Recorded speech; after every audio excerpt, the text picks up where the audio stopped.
5월절의 말씀까지를 함께 살펴보도록 하겠습니다.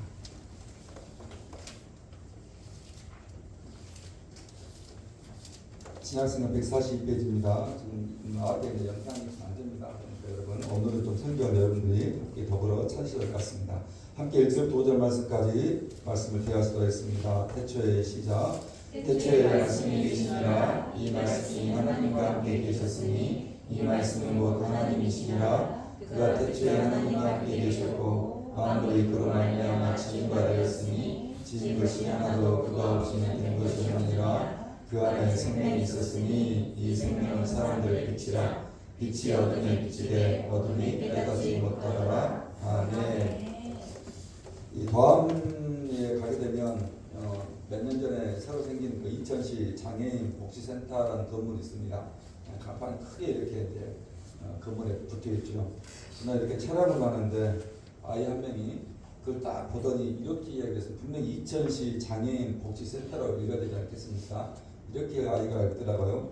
인천 시장 애인 복지센터. 세상에 어떻게 저렇게 읽을 수 있을까 하고 제가 한참 분전하면서 웃었습니다. 다시 사회분이 인사하겠습니다. 신앙의 문해력이 중요합니다. 어떻게 인천시장 애인 복지센터라고 했지? 그래서 제가 시청에 게시판에 이렇게 한번 글을 올릴까 생각하고 있습니다. 제가 신학교 입학하고 가장 많이 받았던 질문 중에 이런 질문이 있습니다. 당시 청년 사회를 할 때였으니까 청년들이 제게 했던 질문들이었습니다. 전도사님 참 좋겠습니다. 신학교에 가니 성경을 창세기부터 요한계시록까지 다 배울 수 있어서 좋겠다는 말이었습니다. 그러니까 부러움의 말이었겠지요. 그러면서 신학교에서는 무엇을 배우는지 묻는 질문이었습니다. 그럼 신학교에서는 도대체 무엇을 배우겠습니까? 그럼 저도 신학교에 들어가기 전에 착각했던 것 중에 하나가 신학교에 가면 성경 66권 그러니까 처음적인 창세기부터 시작해서 마지막적인 요한계시록까지 모두 빠짐없이 하나하나 한 구절 한 구절 한 문단 한 문단 다 배우는 줄 알았습니다. 근데 막상 신학교에 가서 보니 창세기부터 요한계시록까지 한 구절 한 문단 한 장 전혀 배우지를 못했습니다. 왜냐하면 그런 과목 자체가 없었습니다. 최근 몇 년 사이에 한국에 이용하고 있는 성경이 읽어지네라는 책처럼 성경 전체를 다루는 과목이 아예 없습니다. 수업 시간에 들었던 과목은 모세 오경 개론, 인간론, 마가복음에 나타난 제자도, 설교학, 초대교회사, 기독교, 윤리학 등의 전개 과목이었습니다. 그러니까 창세기부터 요한계시록까지 전체를 다루는 과목이 하나도 없었습니다. 아마 여러분도 대학교에 입학을 해서 가장 먼저 배우는 과목이 다들 여러분 개론서들 아닙니까? 음악에 대해 공부하는 사람들은 화성학 개론, 간호사가 되겠다고 공부하는 것은 간호학 개론, 또 경제학을 공부하는 이들에게는 경제학 개론 등등 그 개론서들을 가장 먼저 공부하듯이 신학교라는 것도 특별할 것 없이 일반 대학교에서 공부하는 것과 별반 다르지 않았다는 것입니다. 그러면 창세기부터 요한계시록까지의 공부는 어떻게 해야 했겠습니까? 각자 도생이었습니다. 각자 알아서 공부해 나가는 방법뿐이 없었습니다. 그러니까 신학생이 당연히 성경을 더 읽어야 했습니다. 성경만 읽으면 되겠습니까? 아니죠. 그에 관계된 여러 주석을 보고 연구 서적을 읽고 참고 조서를 읽으면서 창세부터 요한계시록까지를 스스로 각자 도생 공부하는 방법밖에 없었습니다. 그렇다고 신학교 7년의 시간 공부하는 것이 잘못됐겠습니까? 아닙니다. 그런 개론서들을 통해서 밑거름을 삼아서 성경을 더 넓고 깊게 알아갈 수 있고 볼 수 있는 충분한 공부가 되었던 것입니다. 그리고 또 하나의 질문은 이것입니다. 전도사님 성경은 몇 번 말씀드렸지요? 어디에서부터 읽는 게 좋냐는 질문입니다. 그러면 성경을 어디에서부터 읽으면 좋냐는 질문은 여러분도 한 번은 해보았던 질문이었을 것입니다. 구약의 창세부터 때로는 신약의 마태복음부터 읽는 게 대부분 당연하다고 생각을 합니다. 여러분 그렇게 읽어도 틀리지 않고 무방합니다. 여러분 성경 읽는다는 게 어디에서 읽는다는 정답이 없기 때문에 그렇습니다. 여러분 시편에서 읽어도 되고요. 잠언부터 읽어도 됩니다. 사도행전부터 읽어도 괜찮습니다. 각자 읽고 싶은 부분부터 읽으면 됩니다. 그래도 창세기부터 읽는 게 습관처럼 우리에게는 굳어져 있습니다. 전도사님, 성경은 어디에서 읽는 게 좋냐는 질문의 정답은 그러니 따로 없습니다. 다만 이렇게 대답을 하지요. 요한복음부터 읽으면 좋다라고 합니다. 왜 요한복음부터 읽으면 좋다고 왜 이렇게 있습니까? 요한복음은 크게 두 부분으로 나눕니다. 전반부를 이렇게 말합니다. 신학자들이 변화의 책이고 표적의 책이라고 이야기를 하고, 요한복음의 후반부를 영광의 책이라고 구분해서 이야기를 하고 있습니다. 당연히 변화의 책이라는 전반부를 통해서 성경을 그렇게 처음 접하는 사람, 성경을 이제 읽기 시작하는 사람들로부터 변화를 경험하기를 바라는 마음 때문에 종종 요한복음부터 성경을 읽으면 좋다라고 대답을 하는 것입니다. 무슨 말입니까? 요한복음 1장 어둠이 빛으로 변화된 이야기였지요. 2장 물이 포도주로 바뀌는 이야기입니다. 3장 니고데모가 거듭나고 변화된 이야기입니다. 4장 사마리아 여자가 예수를 만남으로 변화된 이야기였습니다. 여러분, 요한복음 5장은요 베데스다 연못의 병자가 변화된 이야기입니다. 요한복음 6장은요 물고기 2마리 보리떡 5개로 누구요? 5,000명이 바뀌는 변화되는 이야기였습니다. 요한복음 8장 가늠한 여자가 예수를 만남으로 죄 없다는 소식 듣고 변화된 이야기입니다. 이는 그렇게 요한복음 전반부는 변화의 이야기 또는 표적의 이야기가 기록되어 있습니다. 여러분, 2020년 하반기 설교의 주제는 바로 이 변화의 이야기를 여러분과 함께 살펴보려고 합니다. 그 첫 번째 시간으로 어둠이 빛으로 변화된 이야기를 나누겠습니다. 다시 한번 본문의 말씀 요한복음 1장 1절부터 5절까지를 다시 읽겠습니다. 시작. 태초에 말씀이 계시니라. 이 말씀이 하나님과 함께 계셨으니 이 말씀은 곧 그가 태초에 하나님과 함께 계셨고 지인바 되었으니 지은 것이 하나도 그가 없이는 된 것이 없느니라. 그 안에 생명이 있었으니 이 생명은 사람들의 빛이라. 빛이 어둠에 비치되 어둠이 깨닫지 못하더라. 아멘. 우리가 읽었던 우리나라 성경에는 이 말씀의 의미를 제대로 나타내 보이지 않지만, 여러분, 이 말씀은 5절까지가 찬송시에 해당하는 말씀입니다. 여러분, 우리나라 성경은 그냥 서술 형식으로 기록되어 있지만 이 말씀이 써졌던 당시, 그러니까 초대교회에서 이 1절부터 5절까지를 어떻게요? 노래로 찬송시로 불렀던 본문이 이 본문의 말씀입니다. 여러분, 그러면 왜 우리가 노래를 하는 것입니까? 노래를 하는 가장 큰 유익이 무엇입니까? 쉽게 이해할 수 있다는 것입니다. 쉽게 암기할 수 있다는 것입니다. 그냥 외우는 것은 너무 힘이 들지만 우리가 음률을 사용해서 노래로 바꿔버리면 쉽게 암기하고 외울 수 있기 때문에 그렇습니다. 그러니까 지금 요한이 자신의 요한복음 처음을 찬송시로 시작하는 것은 당시 예수 믿는 초대교회 성도들 사이에 입에서 입으로 이 부분이 불려졌던 것이고, 이 노래가 암송될 정도로 잊혀지지 않을 정도로 중요한 노래이자 찬송이었기 때문에 요한은 그의 서두에 이 부분을 우리에게 노래하고 있는 것입니다. 그러기에 중세시대에는 이 부분, 이 말씀, 이 찬송시가 너무 중요해서 질병이나 악한 영으로부터 자신을 보호하기 위해서 부적에 새겨서 오늘날의 목걸이처럼 목에 걸고 다녔다라고 전해질 정도로 이 말씀이 중요한 말씀입니다. 혹시 그러니 우리 인생 가운데 질병 가운데 문제 있습니까? 그렇지만 1절부터 5절의 말씀 사용해서 여러분 믿음으로 선포하시면서 질병과 손을 얹고 기도하는 축복 있기를 주의 이름으로 축원합니다. 귀신에 쫓겨있고 악한 양 가운데 있다면 오늘 중세시대의 우리의 선배들처럼 이 말씀의 근거를 통해서 하나님 앞에 기도하고 말씀을 선포하는 축복 있기를 축원합니다. 어제 제가 오디세이라는 영화를 보았습니다. 그때 오디세이 첫 부분에 이런 노래가 불려집니다. 한 얼굴, 한 군대, 한 전쟁, 한 인간, 한 생각, 한 계략. 무슨 말입니까? 오디세이를 기억하면서 바로 그 노래를 영화에서도 중요하기 때문에 첫 부분에 이 노래를 불렀던 것처럼 이 요한복음 1장 1절부터 5절까지가 중요한 것입니다. 이 정도로 이 말씀이 갖는 무게와 이 말씀이 갖는 힘이 특별하다는 것입니다. 문제는 아직까지 이 부분에 대한 CCM 찬양곡이 만들어지지 않았습니다. 우리 로골 찬양팀이 이 부분을 가지고 한 곡의 찬양곡을 만들어 발표하면 좋겠다 싶습니다. 자, 요한복음 1장 시작하면서 그 변화 이야기가 어떤 이야기입니까? 5절의 노래 부분은 이렇게 노래했습니다. 5절을 보겠습니다. 시작. 빛이 어둠에 비치되 어둠이 깨닫지 못하더라. 아멘. 그리고 여러분이 가지고 있는 성경책에 각주 2가 붙어 있습니다. 자, 그 뜻이 무엇입니까? 시작. 이기지 못하다라는 뜻을 담고 있는 단어라고 적혀 있습니다. 그러니까 어둠은 빛을 이길 수 없다 이야기입니다.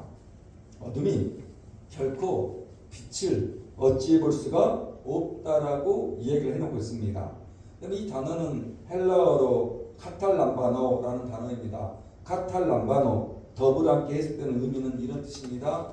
취하였다, 놀라다, 압도되다, 빼앗다 등의 의미를 가진 단어가 이 단어 카탈람바노라는 단어입니다. 어둠은 빛으로 인해서 카탈람바노, 압도를 당하는 것입니다. 어둠은 그 빛으로 인하여 카탈람바노, 놀라운 경탄을 쏟아내는 것입니다. 어둠은 그 빛으로 인하여 카탈람바노, 빼앗김을 당한다라고 성경이 오늘 우리에게 노래하고 있는 것입니다. 그러면 그 빛은 누구를 가리키냐는 것입니다. 자, 1절부터 3절을 다시 보겠습니다. 시작. 태초에 말씀이 계시니라. 이 말씀이 하나님과 함께 계셨으니 이 말씀은 곧 하나님이시니라. 그가 태초에 하나님과 함께 계셨고 만물이 그로 말미암아 지은 바 되었으니 지은 것이 하나도 그가 없이는 된 것이 없느니라. 아멘. 여러분, 태초에 창세전에 말씀이 계셨습니다. 이 말씀을 성경은 로고스라고 여러분이 표현되어 있습니다. 다른 말로 말씀이 있다신 분은 예수님에 대한 단어가 로고스의 단어이기도 합니다. 자, 그런데 그분, 그 말씀이 누구예요? 하나님과 함께 계셨고 그 말씀은 또한 하나님이라고 이야기합니다. 그리고 하나님과 더불어 태초의 창세에 하나님과 함께 만물을, 우주를 만드셨다라고 이야기를 하는 것입니다. 하나님과 더불어 창세기 1장에 등장하는 그 모든 우주 만물의 시작을 누가요? 로고스이신 예수님이 함께 하셨다라고 성경이 우리에게 노래해 놓고 있다는 것입니다. 그리고 이어지는 4절은 이렇게 찬양하고 있었습니다. 4절입니다. 시작. 그 안에 생명이 있었으니 이 생명은 사람들의 빛이라. 아멘. 그리고 그분 안에 생명이 있었고 그 생명은 사람들의 빛이 되게 하셨다라고 말합니다.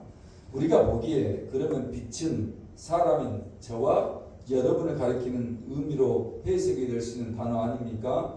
그러나 여기에는 그런 해석이 아니라 우리가 그 생명 되신 예수를 만나 변화를 받으면 우리 안에도 생명의 그 빛이 들어온다는 의미의 4절의 내용입니다. 그 이야기가 요한복음 8장입니다.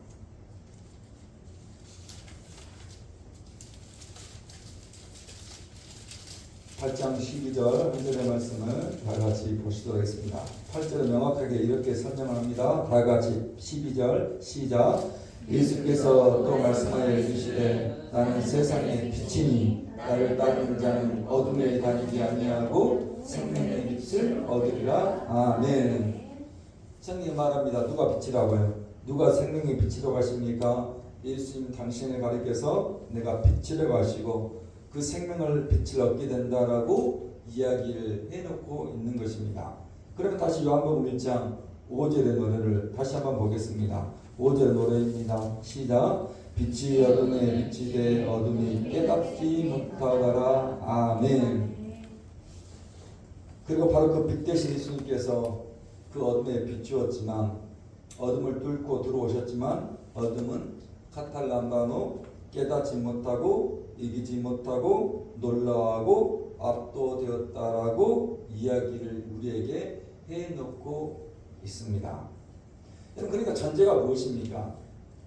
오늘 우리가 아직 어둠 가운데 있었다는 전제가 깔려 있는 것입니다. 오늘 저도 그렇고 여러분도 그렇고 아직 그 어둠 가운데 어둠과 짝을 하고 있던 인생이었다라고 전제를 성경이 해놓고 있는 것입니다. 어둠 가운데 있는데 깨닫지 못하고 있더라는 것입니다. 이해하지 못하고 있다는 것입니다. 놀라거나 경탄하지 못하고 우리가 그렇게 살아가고 있었다라고 성경이 우리에게 먼저 전제를 해놓고 있는 것입니다. 아주 어두운 동굴이 하나 있었습니다. 가만히 보니까 그 어두운 동굴 안에는 여러 사람들이 갇혀 있는 것입니다. 언제부터인지 모르지만 아마 태어날 때부터 그렇게 있었던 것 같았습니다. 문제는 온몸이 사슬에 묶여있는 채였습니다. 다시 자세히 보니까 이 머리마저 고정이 되어 있었고 동굴 속의 사람들은 동굴의 벽면만 보고는 아무것도 볼 수 없는 상황이었습니다. 그리고 다시 자세히 보니까 그들 뒤로는 불이 연신 타오르고 있었습니다. 그런데 이상한 것은 불과 그들 사이에 길이 하나 있었습니다. 그 길을 따라서 다양한 사람들이 지나가고 있었습니다. 물건을 등에 지고 하는 사람도 있었고요. 집에서 기르는 외양견을 산책시키고 있는 사람도 있었고요. 가족이 함께 손을 잡고 걸어가는 사람들도 있었고 핸드폰으로 전화를 주고받는 사람들, 또 여름 휴가라고 여행 간다며 캐리어를 끌고 가는 사람도 있었습니다. 삼삼오오 앉아서 우리 교회 식구들처럼 뜨개질하고 있는 사람들, 다양한 사람들이 모습이 보였습니다. 그런데 문제는 무엇입니까? 그 사슬에 묶여있던 사람들은 오직 동굴의 벽면만 바라보고 있으니 그 불빛에 비친 그림자만 그들은 바라보고 있었던 것입니다. 오랜 시간 그들의 눈에는 동굴의 벽에 비친 1차원적인 그 단편적인 그림자가 세상의 실제라고 진짜라고 생각하며 살고 있었던 사람들입니다. 혹시 여러분 이 이야기 어떤 이야기인지 아십니까? 3대 철학자를 일컫는 플라톤의 동굴의 비유에 관한 이야기입니다. 플라톤은 이 비유를 통해서 이 동굴 속에 갇혀있는 사람들을 어느를 살아가는 저와 여러분이라고 이야기를 하고 있습니다. 이 동굴 밖에서는 그 다양한 모습들의 실제이고 진짜인데 우리는 그저 그림자만 바라보고 있는 것이 실제라고 진짜라고 생각하며 평생을 살고 있다라고 이야기를 착각 속에 하고 있다는 것입니다. 그래서 플라톤은 동굴 밖의 세상을 이데아, 진짜, 본 모습이라고 이야기를 하기 위해서 그 동굴의 비유를 사용해서 설명을 했던 것입니다. 그런데 그 플라톤의 동굴의 비유가 오늘 저와 여러분의 모습이라고 이야기를 했는 것입니다. 이미 우리도 쇠사슬에 묶여서 어둠의 동굴에 갇혀 살고 있던 존재였다고 성경은 우리에게 말합니다. 그 이야기가 신약성경 315페이지입니다. 에베소서 5장입니다.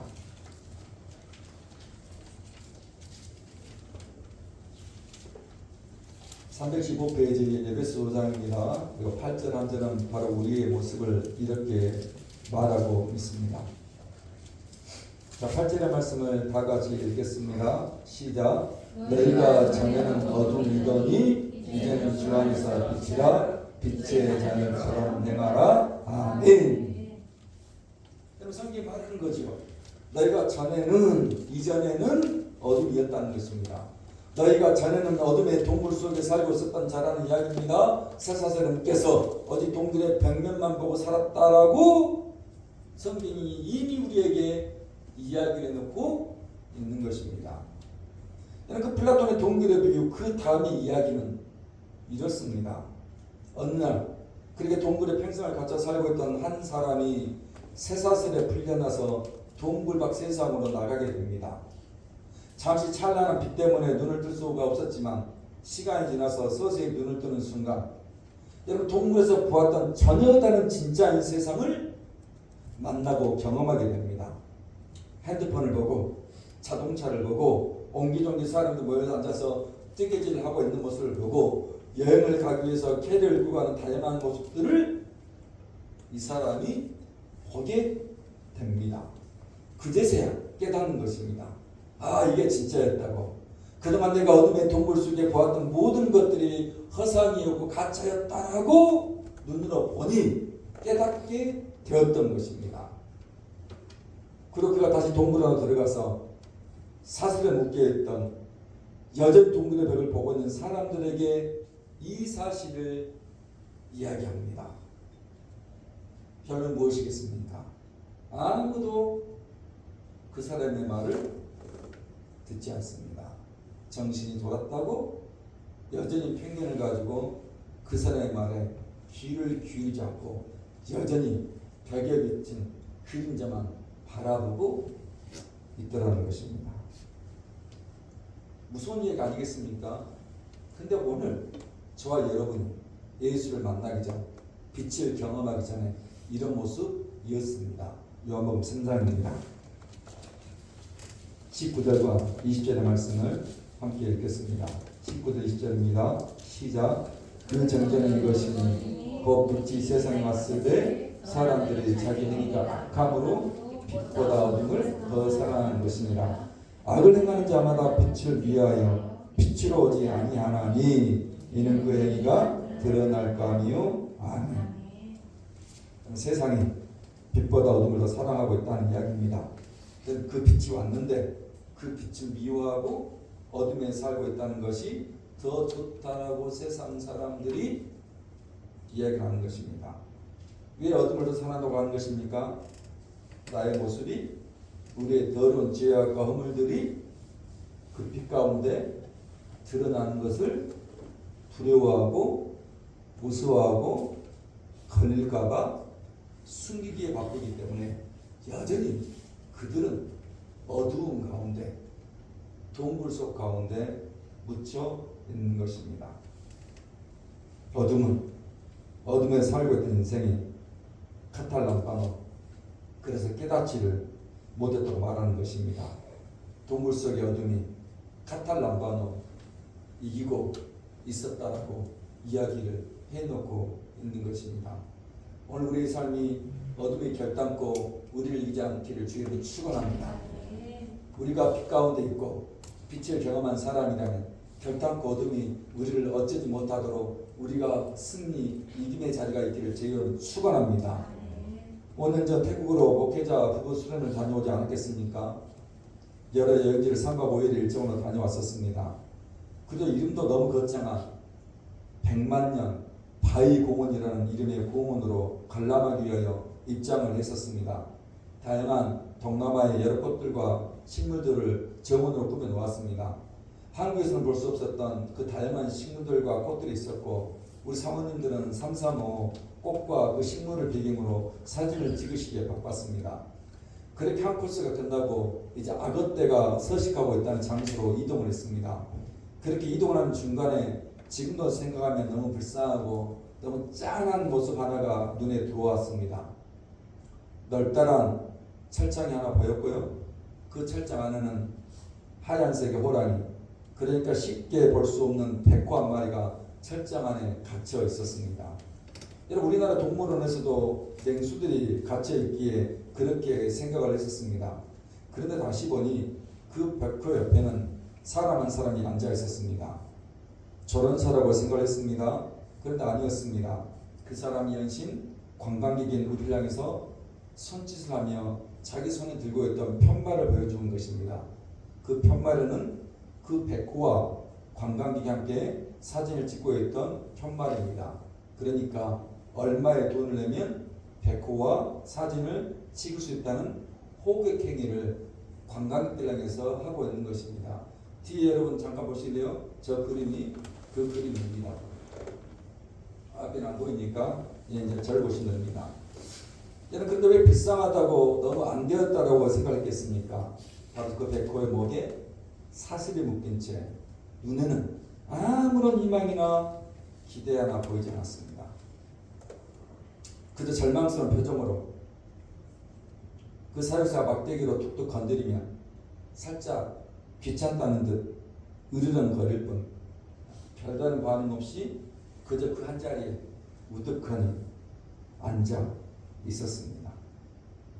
오전 9시 개장하는 시간부터 어쩌면 오후 6시 폐장하는 시간까지 그 백호는 그렇게 한 자리에 우두커니 앉아 있었을 것입니다. 지금도 종종 사모님이 그 백호 이야기를 합니다. 너무 불쌍하다고, 너무 안 되었다고 이야기를 합니다. 평생을 어둠의 동굴에 갇혀 살았던 그 플라톤의 동굴에 비유해 나온 사람들과 태국의 그 공원에서 보았던 백호와 별반 다름이 없었던 모습입니다. 여러분, 우리에게 부흥이라는 찬양곡을 축복적으로 선물하셨던 그 고영원 선생님이 계시지 않습니까?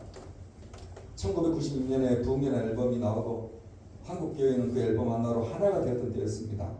모든 교회마다 심지어 주일학교 아이들까지 부흥이라는 찬양을 정말 목을 놓아 불렀던 때였습니다. 그렇게 부흥이라는 노래가 한국 교회에 역대급 바람을 일으키고 2년 후였던 1998년이었습니다. 다시 고영문 선교사님은 부흥 2000이라는 앨범을 만듭니다. 이 앨범 역시 2년 전 1990년에 만들어졌던 그 부흥이라는 앨범과 함께 많은 교회에서 그 앨범에 수록된 곡들을 불러내기 시작했습니다. 그 앨범 속에는 보리라는 찬양과 우리 함께 기도해라는 찬양과 물이 바다 덮음 같은 주옥 같은 찬양이 그 앨범에 수록되어 있습니다. 그리고 고영문 선교사님이 그 앨범을 만드는 과정 가운데 하나님께 기도 가운데 있었습니다. 그리고 하나님은 그 선교사님에게 하나의 환상을 보여주십니다. 바로 북한 땅의 환상이었습니다. 북한 땅에 살고 있던 사람들의 모습을 하나님께서 환상 가운데 보여주었습니다. 태국의 철장에 갇혀있던 백호와 같은 모습이었고 동굴 속에 갇혀있던 사람들의 모습이 북한 사람들의 모습이었습니다. 말 그대로 절망 속에 굶주림 가득한 모습이었습니다. 그래서 선교사님은 하나님께 물었습니다. 하나님, 제가 생각하고 교육받았던 북한의 이미지가 있습니다. 그런데 하나님은 북한을 어떻게 보시고 계십니까? 라고 하나님께 선교사님이 질문을 드렸습니다. 그리고 그 질문에 하나님께서 선교사님께 이렇게 대답을 했답니다. 형원아, 저 북녘 땅에 사망의 그늘 아래 있는 백성이 있는데 그들은 너무 오랜 기간 동안 나의 커다란 슬픔이었다.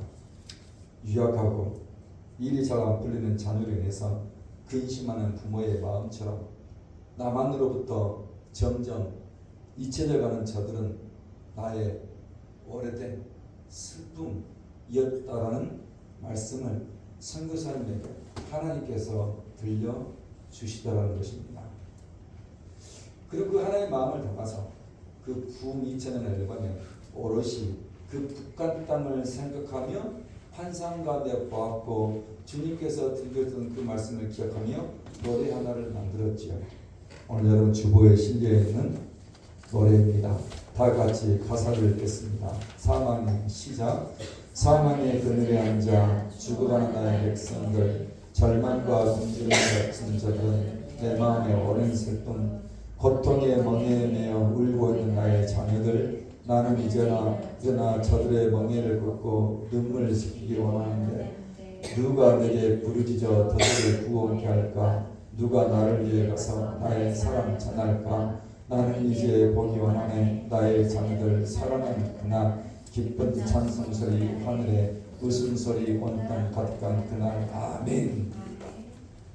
그날에는 찬양입니다. 사망의 그늘에 앉아라는 찬양입니다. 저 안에도 그렇습니다. 여러분의 얘기도 별반 다르지 않습니다. 예수 믿기 전에 우리의 모습은 어둠이 동굴에 갇혀 있었고 철장에 갇혀 있었던 하얀 호랑이였습니다. 절망과 굶주림의 북한 땅의 이야기가 아니라 오늘 어쩌면 저와 여러분에게도 동일한 이야기였던 것 같습니다. 그 이야기를 하나 더 보겠습니다. 신약성경 324페이지입니다. 골로새서 1장입니다.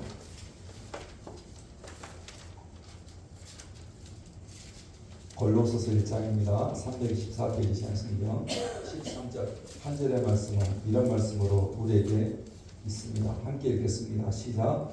그가 우리를 흑암의 권세에서 건져내사 그의 사랑의 아들의 나라로 옮기셨으니 아멘. 오늘 제가 이 자리에 서 있는 이유는 다른 데 있지 않습니다. 제가 예수를 믿었던 그날이 있었기 때문입니다. 성경의 표현대로 사망 가운데 있었습니다. 어둠 가운데 있었습니다. 흑암 가운데, 흑암의 권세 가운데 저 역시 있었습니다. 전혀 빛을 보지 못했던 인생이었고 빛을 알지도 못했던 인생입니다. 그런데 그분이 저를 그 여름에 찾아와 주셨습니다. 그분이 저를 만나기 위해 오셨습니다. 그리고 그것을 끝내지 않으시고 이렇게 목회자의 자리에서 여러분에게 그 빛을 전하는 전달자로 살게 저를 이 자리에 불러주신 것입니다. 오늘 예수 믿는 분들이 이게 그렇지 않습니까? 절망 속에 있었답니다. 가난 속에 있었답니다. 아무것도 없이 텅 비어 있었답니다. 더 이상의 소망이 없었답니다. 무엇으로도 방법이 없었다라고 이야기를 합니다. 그런데 누군가의 소개로 지나가다가 교회를 알게 되고 교회에 발을 들어놓고 누군가의 이야기를 통해서 예수에 대한 이야기를 듣게 되었습니다. 그리고 그들이 말했습니다. 내 인생이 변화되었다고, 내 인생 바뀌었다고, 내 인생이 어둠이 아니라 빛이 되었다라고 이야기를 했던 것이고, 오늘 이 자리에 앉아있는 여러분도 그 동일한 고백 속에 앉아있는 것 아니겠습니까? 저희 첫째 아들 이래가 고등학교 때 울면서 그런 얘기를 한 적이 있다고 말씀을 드리지 않았습니까? 아빠가 목사여서 내가 얼마나 많이 손해보는지 아느냐면서 울면서 저를 향해서 대들면서 말을 한 적이 있었습니다. 아빠가 목사고 내가 교회 다니는 걸 친구들이 다 알기에 내가 정말 단 한 번도 PC방에도 가보지 못하고 친구들과 원래 놀지도 못하고 정말 내가 하고 싶은 거 하지도 못하면서 그 시절을 보내었다면서 그런 내 마음을 알긴 하면서 울면서 이야기를 한 적이 있었습니다. 여러분 제가 무엇하고 그 친구에게 대답을 해줄 수 있었겠습니까? 이제는 결혼해서 서울에서 살고 있던 당시 이래보다 1년 선배인 송이라는 친구가 이래의 그 이야기를 당시 그 성경 공부 시간에 들었습니다. 그러면서 그 송이가 이래를 많이 쳐다보면서 그렇게 말을 하는 것입니다. 황이래, 네가 얼마나 복받은 데인 줄 아냐? 이래게 타박을 주는 것입니다. 네가 그래도 목사님 자녀이기 때문에 너를 바라보는 사람들이 너를 다르게 보고 있고 또 너를 바라보는 사람들을 너를 괜찮은 사람이라고 생각하고 있다는 것을 모르냐면서 너는 목사님 아들이어서 축복받은 거라며 저를 대신하여 당돌하게 말을 하는 것입니다. 지금 너무너무 감사합니다. 제가 하지 못할 이야기를 그 친구가 아주 쏘아붙이면서 이래에게 해대는 것입니다. 이후로 이르는 단 한 번도 PC방을 가지 못하고 집에서만 PC를 합니다. 여러분 왜 그렇습니까? 여러분 이래가 지금의 며느리와 결혼할 수 있던 결정적인 이유가 하나 있습니다. 여러분 둘이 사귄다고 이야기를 했었을 때 저희 사부님께서 첫 마디가 그러셨다는 것입니다. 목사님 아들이라고 그러면 됐다. 다른 거 따지지 않았습니다. 다른 거 묻지 않았습니다. 목사님 아들이라고 그러면 됐지. 아멘. 그렇게 둘이 결혼했습니다. 그런 이래가 목사님 아들이고 교회를 다니고 있다는 사실이 송이 말대로 축복입니다. 여러분이 지금 이 자리에 매주일 앉아있는 이유가 여기에 있는 것입니다. 이 자리가 여러분의 축복입니다. 이 자리가 여러분의 영광입니다. 같은 시간, 같은 자리, 같은 장소에 일주일에 한 번 앉아있지만 이 자리가 축복과 영광의 자리인 것을 여러분이 잊으시면 안 됩니다. 왜냐하면 어둠과 철창과 동굴 가운데 있던 우리 빛 가운데로 건져내시고 오늘 우리가 이렇게 앉아있는 자리이기 때문에 그렇습니다. 저희 이 말을 모르겠다고요? 맞습니다. 이걸 아무리 설명해도 설명할 방법이 전혀 없습니다. 여러분 언젠가 경험하고 여러분도 언젠가 캄팔로기야 깨달을 때가 분명히 있습니다. 세상 어느 누구도 할 수 없는 이 영광과 축복의 자리가 내가 앉아있는 이 자리인 것을 예수 때문에 빛 가운데 있다는 것을 경험할 때가 결단 보는 때가 있기를 축원합니다. 마지막 요한복음 1장 5절의 말씀 읽겠습니다. 다 같이 읽습니다. 시작. 빛이 어둠에 비치되 어둠이 깨닫지 못하더라. 아멘. 그 빛 가운데 이기면 되시길 축원합니다. 그 빛이 우리를 경탄하고 경외를 축원하는 것입니다. 그 빛 때문에 전혀 이기지 못했던 것들이 이금으로 널러와시는 저 여러분의 한 주의 삶 가운데 변화된 자로 살기를 주님으로 축원합니다. 다시 자유편 그렇게 인사하겠습니다. 당신은 변화된 사람입니다. 아멘. 다같이 사망의 그늘에 앉아 그날을 말씀을 기억하며 온 마음 다해서 찬양하는 시간 되었으면 좋겠습니다.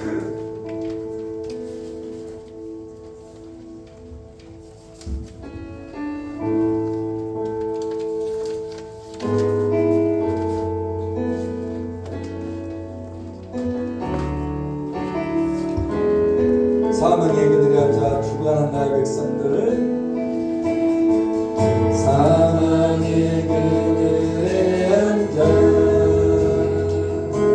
죽어가는 나의 백성들 절망과 굶주림 내 갇힌 자들 내 맘에 오랜 슬픔 걱정에 멍에 울고 있는 나의 자녀들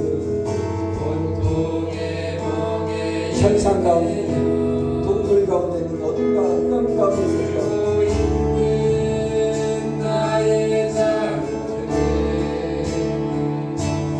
나는 이제 일어나 저들의 목을 보고 눈물 씻기길 원하는데 나의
2022년 하반기는 변화의 이야기를 살필 것입니다. 하반기 전의 이야기를 통해서 우리의 삶이 트랜스포머 변화되게 해주시고 우리의 삶이 체인지 변화를 이루는 삶을 살아낼 수 있는 은혜를 부어 주시옵소서. 그 첫 번째 시간으로 어둠 가운데 있던 우리의 인생, 흑암 가운데 있던 우리의 인생, 절창과 동굴 속에 갇혔던 우리의 인생 빛으로 불러주시고 빛의 자녀로 삼으셔서 감사함 드립니다. 빛으로 변화되어 싸우니 빛의 자녀답게 빛의 사람답게 살아낼 수 있도록 하나님께서 한 주의 삶들을 승리로 이김으로 하나님 경탄하며 놀라움을 살아낼 수 있도록 은혜를 내리어 주시옵소서. 오늘도 준비한 날도 빈손을 보이지 아니하고 주정금으로 주일원금으로 드렸습니다. 10개 중에 하나가 또한 구별이 되어서 11일제와 건축금과 성경금 다음 세대를 기억하며 장학금으로 또 내 주님께 감사해서 우리 감사한금 우리 박현자 집사님 박현자 집사님의 서로 이상한 가정을 통해 하나님께서 계속해서 부어주시는 축복이 충만케 하여 주시옵소서. 또 감사해서 한 주간도 사고 없이 지키시고 인도하셔서 감사합니다. 늘 주의 도우심 안에 살아내는 귀한 삶 살게 해주시옵소서. 우리 김신 집사님 살아계신 아버지 하나님 은혜와 사랑 감사합니다. 주님께 나올 때 빈손을 보이지 말라 하셔서 주님께 구분하고 구별해서 드렸습니다. 주님 손길 기억하시고 가정 기억하셔서 다시 한번 주님께 간절히 바라고 기도합니다. 30배, 60배, 100배의 축복 성경의 약속대로 그대로 허락하여 주시옵소서. 없음이 있음 되게 해주시고 하나님 가난이 부여가 되게 해주시고 하나님 다시 한번 체험이 비어있는 것들이 체험이 되는 축복을 우리 모든 가정 가운데 사랑하는 교회 가운데 하나님 허락하여 주시옵소서.